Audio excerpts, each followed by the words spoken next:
आज के शांति संवाद में मैं सभी स्नेहीजनों का स्वागत करता हूं और अब सीधे प्रसंग का प्रारंभ करता हूं।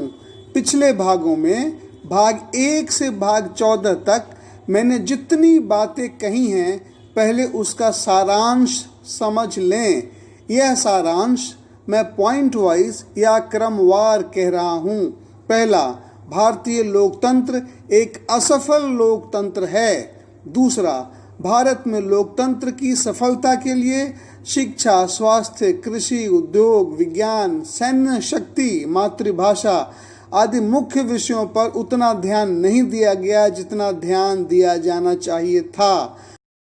तीसरा, भारत में जितने दल दिल्ली से या राज्यों से शासन किए, इनमें कुर्सी पर कब्जा जमाए रखने की प्रवृत्ति ही प्रबल थी।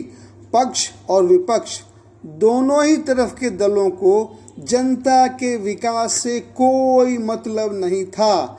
कहावत है, जैसा राजा वैसा प्रजा।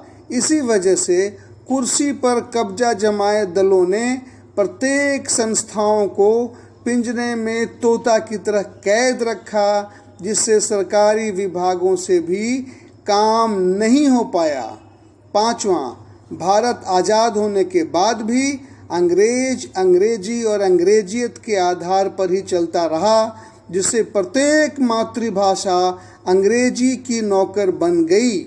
छठा, मातृभाषाओं में इंजीनियरिंग, मेडिकल की पढ़ाई नहीं होने से देश में जितने भी अधिकारी बने, उनमें 90% से ज़्यादा अंग्रेजी प्रधान थे, जिससे देश के गरीब और पिछड़े विकास नहीं कर पाए। सातवां, देश अंग्रेजों के बनाए कानून से ही चलता रहा और भारत के संविधान की स्थिति वही बना दी गई जैसे कोर्ट में गीता की शपथ लेते समय है, और गीता की शपथ लेकर खूब झूठ बोला जाता है, जैसे गीता ने गवाहों को झूठ बोलने का लाइसेंस दे दिया हो। आठवां, देश में अंग्रेजों ने जितने अंग्रेजी स्कूल नहीं खोले, उससे कई गुना अंग्रेजी स्कूल हम लोग खोल रहे हैं। पूरी पढ़ाई अंग्रेजी और डोनेशन केंद्रित है, जिससे गरीब पढ़ाई करने से बिल्कुल दूर हो गया है। नौवां, चुनाव आयोग ने चुनाव में सांसद के चुनाव की खर्च सीमा 70 लाख तय कर दी है, जिससे गरीब चुनाव लड़ने में असमर्थ हो गया है और देश के कानून गरीब के पक्ष में नहीं बनते, सिर्फ गरीब के पक्ष में कानून बनाने का दिखावा किया जाता है। 10वां, अंग्रेजों ने 1857 के बाद देश को हिंदू मुसलमान में बांट दिया ताकि उनको भारत का गुलाम बनाए रखने में आसानी हो। डिवाइड एंड रूल की नीति अंग्रेजों ने अपनाई। भारत में भी सरकारें डिवाइड एंड रूल के ही तरीके अपना रही है, जिससे देश पूरी तरह से धर्म और जाति में बंट गया है। 11वां, इस तरह भारत एक खोखला देश हो चुका है, जिसे अमेरिका, यूरोप, चीन जैसे मजबूत देश मात्र एक बाजार की तरह इस्तेमाल करते हैं। भारत के बारे में बड़े देश सिर्फ इसी वजह से अच्छा बोलते हैं क्योंकि उन्हें भारत में अपना सामान बेचना जरूरी लगता है। 12वां, भारत की सेना आधुनिक नहीं है। लड़ाकू हवाई जहाज और सेना के आधुनिक हथियार भारत दूसरे देशों से खरीदता है। भारत के वैज्ञानिकों को देश के लिए आधुनिक हथियार बनाने का मौका ही नहीं दिया गया। 13वां, देश के किसान आत्महत्या कर रहे हैं। भारत अब आत्महत्या कर रहे किसानों का आंकड़ा भी प्रकाशित नहीं करता, जिससे सरकार की पोल खुल जाए। हमारा देश अब आत्महत्या कर रहे किसानों का आंकड़ा भी प्रकाशित नहीं करता, जिससे कहीं सरकार की पोल न खुल जाए। 14वां, समाचार पत्रों और टेलीविज़न पर भी सरकार का कब्जा है, जिससे सत्य को दिखाना संभव नहीं रहा। अगर पत्रकार के रूप में आप सत्य दिखाने का प्रयास करते हैं तो आपको नौकरी से निकाल दिया जाएगा।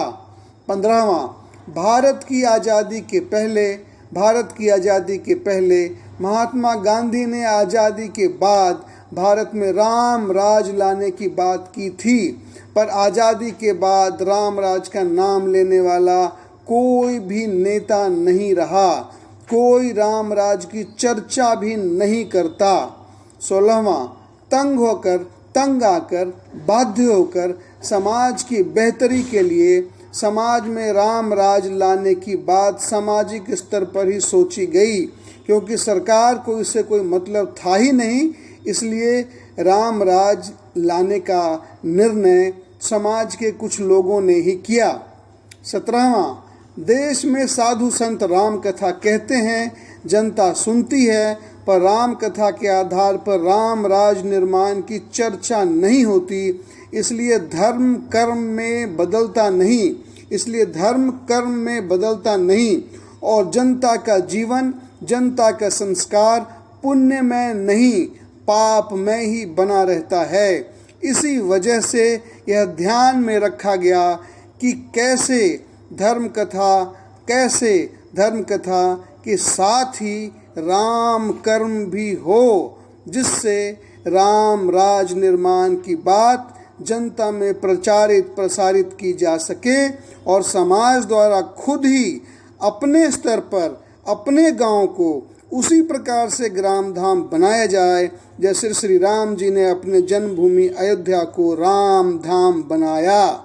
18वां, उत्तर प्रदेश में भारतेंदु हरिश्चंद्र जैसे कई महान हिंदी विद्वान पैदा हुए, पर इसी साल 2020 का उत्तर प्रदेश के 10वीं क्लास के रिजल्ट में 5.25 लाख बच्चे हिंदी में फेल हुए हैं। 12वीं क्लास में करीब 3.25 लाख बच्चे हिंदी में फेल हुए हैं। यूपी बोर्ड के हाई स्कूल और इंटर की पढ़ाई का स्तर है कि इंटर और हाई स्कूल दोनों को जोड़ दें तो करीब 8 लाख बच्चे हिंदी जैसे विषय में फेल हुए हैं।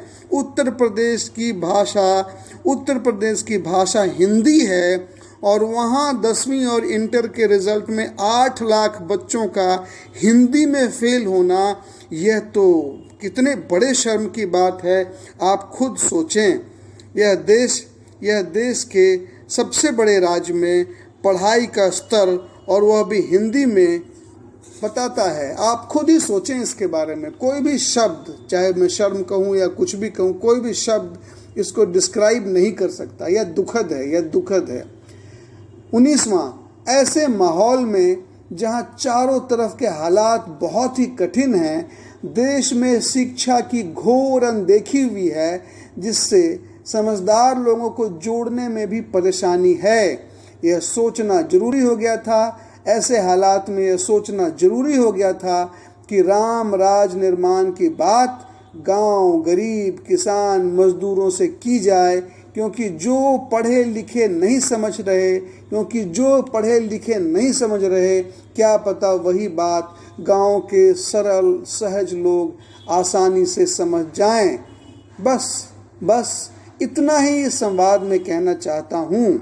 मुझे यह सब कहना जरूरी भी लग रहा था, क्योंकि मुझे लगता था कि किसी वीडियो में कठिनाइयों के बारे में संक्षेप में अपनी बातें कहूँ।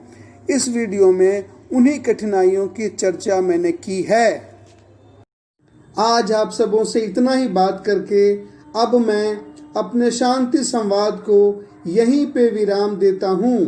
भाई पुरुषोत्तम का आप सभी स्नेहीजनों को स्नेह वंदन और हृदय से आलिंगन।